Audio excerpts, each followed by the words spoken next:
இதான் நேபாளத்தில் ஏற்பட்ட அந்த இயற்கை பேரிடரில் பலியானோர் எண்ணிக்கை என்பது அதிகரித்துக் கொண்டே வருவது. இது நேபாள அரசாக இருக்கட்டும், அங்கு மீட்பு பணி மேற்கொண்டு வரக்கூடிய மீட்பு குழுவாக இருக்கட்டும், அதிகாரப்பூர்வமாக அதை அவ்வப்போது தெரிவித்து வருகிறார்கள். அந்த அடிப்படையில் காவல்துறை தரப்பில், நேபாள அரசு தரப்பிலும், அங்கு மீட்பு பணியை மேற்கொண்டு வரக்கூடியவர்கள், அதை கண்காணித்து வரக்கூடிய தரப்பில் வெளியிடப்பட்டிருக்கூடிய அதிகாரப்பூர்வ அறிவிப்பின்படி 270 சடலங்கள் மீட்கப்பட்டிருப்பதாக தெரிவிக்கப்பட்டிருக்கிறது. காலை மீட்பு பணியின் போது 165 சடலங்கள் மீட்கப்பட்டதாக தெரிவிக்கப்பட்டது. நேற்று காலை நடந்த நிகழ்வு, அதற்கு பிறகு மீட்பு பணிகள் நேற்று மாலைக்கு பிறகு தீவிரப்படுத்தப்பட்டது. அப்போதே கிட்டத்தட்ட ஒரு 20க்கும் மேற்பட்ட சடலங்கள் மீட்கப்பட்டன. அதுக்கு பிறகு இரவு நேரம் என்பதால் மீட்பு பணிகள் மேற்கொள்ள முடியாத நிலை ஏற்பட்டு, அதுக்கு பிறகு மீண்டும் காலை விடிந்தவுடன் மீட்பு பணிகள் தொடங்கப்பட்டு தீவிரப்படுத்தப்பட்டு சடலங்கள் மீட்கக்கூடிய பணி நடைபெற்று வருகிறது. சடலங்களை ஆங்காங்கே கண்டெடுக்கப்பட்டு எடுக்கக்கூடிய பணிகள் நடைபெற்று வருகிறது. மேலும் வேறு யாரும் உயிரோடு இருக்கிறார்களா என்பது குறித்தும் தீவிரமாக மீட்பு குழு கண்காணித்து வருகிறார்கள். தற்போது வரையில் 270 சடலங்கள் மீட்கப்பட்டிருப்பதாக தெரிவிக்கப்பட்டிருக்கிறது. 66 பேர் படுகாயத்துடன் மீட்கப்பட்டு மருத்துவமனையில் அனுமதிக்கப்பட்டிருக்கிறார்கள். மருத்துவமனையில் அனுமதிக்கப்பட்டு அவர்களுக்கு சிகிச்சை அளிக்கப்பட்டு வருவதாகவும் தெரிவிக்கப்பட்டிருக்கிறது. ஏற்கனவே கூறியது போல 178 இந்தியர்கள் மாயமாக இருக்கிறார்கள். ஒட்டுமொத்தமாக 644 பேர் மாயமாக இருக்கிறார்கள். அதில் 270 சடலங்கள் தற்போது வரை கண்டெடுக்கப்பட்டிருக்கிறது. 66 பேர் படுகாயத்துடன் மீட்கப்பட்டு மருத்துவமனையில் அனுமதிக்கப்பட்டு உரிய சிகிச்சை அளிப்பதற்கான ஏற்பாடுகள் செய்யப்பட்டு வருகின்றது.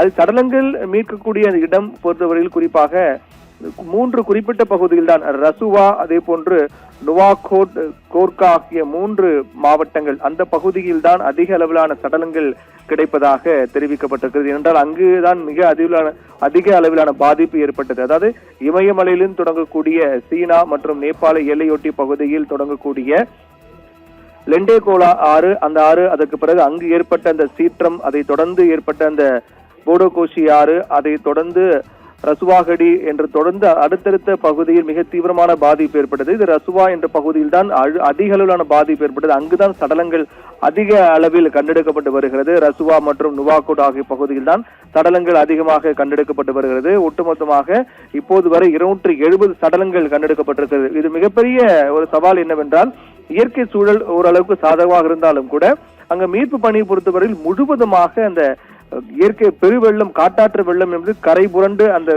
அங்க இருக்கக்கூடிய மணல், மண் அனைத்தையும் அள்ளிக்கொண்டு சேறு முழுவதுமாக அங்கு நிரம்பி இருக்கிறது. அதனால் அங்கு மீட்பு பணிகளை பொறுத்தவரையில் ஆங்காங்கே இந்த சேறு புதைக்குழி போல மாறி இருக்கின்றது. அதற்கு இடையில் இருக்கக்கூடிய சடலங்களா மீட்கக்கூடிய பணி என்பது மிகப்பெரிய சவாலாக தான் இருக்குது. மண் தோண்டி அதற்கு இடையில் இருக்கக்கூடிய சேறுகளை அகற்றி இடையில் இருக்கக்கூடிய சடலங்கள் மீட்கப்பட்டு வருகின்றன. மேற்கொண்டு சடலங்கள் எங்கெல்லாம் இருக்குமோ என்ற சந்தேகத்தின் அடிப்படையிலாம் ஆங்காங்கே அந்த சேறு சகதிகளை அகற்றக்கூடிய நடவடிக்கை மேற்கொள்ளப்பட்டு வருகிறது. இப்படி சகதிகளை அகற்றக்கூடிய நடவடிக்கையின் போது கிடைக்கக்கூடிய சடலங்கள், அதே போன்று ஆற்றின் கரையோரமாக ஒதுங்கியிருக்கும் சடலங்கள் என தற்போது வரை 270 சடலங்கள் மீட்கப்பட்டு வருகின்றன. 66 பேர் படுகாயத்துடன் மீட்கப்பட்டு மருத்துவமனையில் அனுமதிக்கப்பட்டு சிகிச்சை அளிக்கப்பட்டு வருகிறது. தொடர்ந்து மீட்பு பணிகள் மிக தீவிரமாக நடைபெற்று வருகிறது. இன்னும் இந்த உயிர் பலி எண்ணிக்கை அதிகரிப்பதற்கான வாய்ப்பு தான் அதிகமாக இருப்பதாக சொல்லப்படுகிறது. 270 சடலங்கள் மீட்கப்பட்டிருக்கிறது. 66 பேர் படுகாயத்துடன் மீட்கப்பட்டு சிகிச்சை அளிக்கப்பட்டு வருகின்றது. நிகிதா.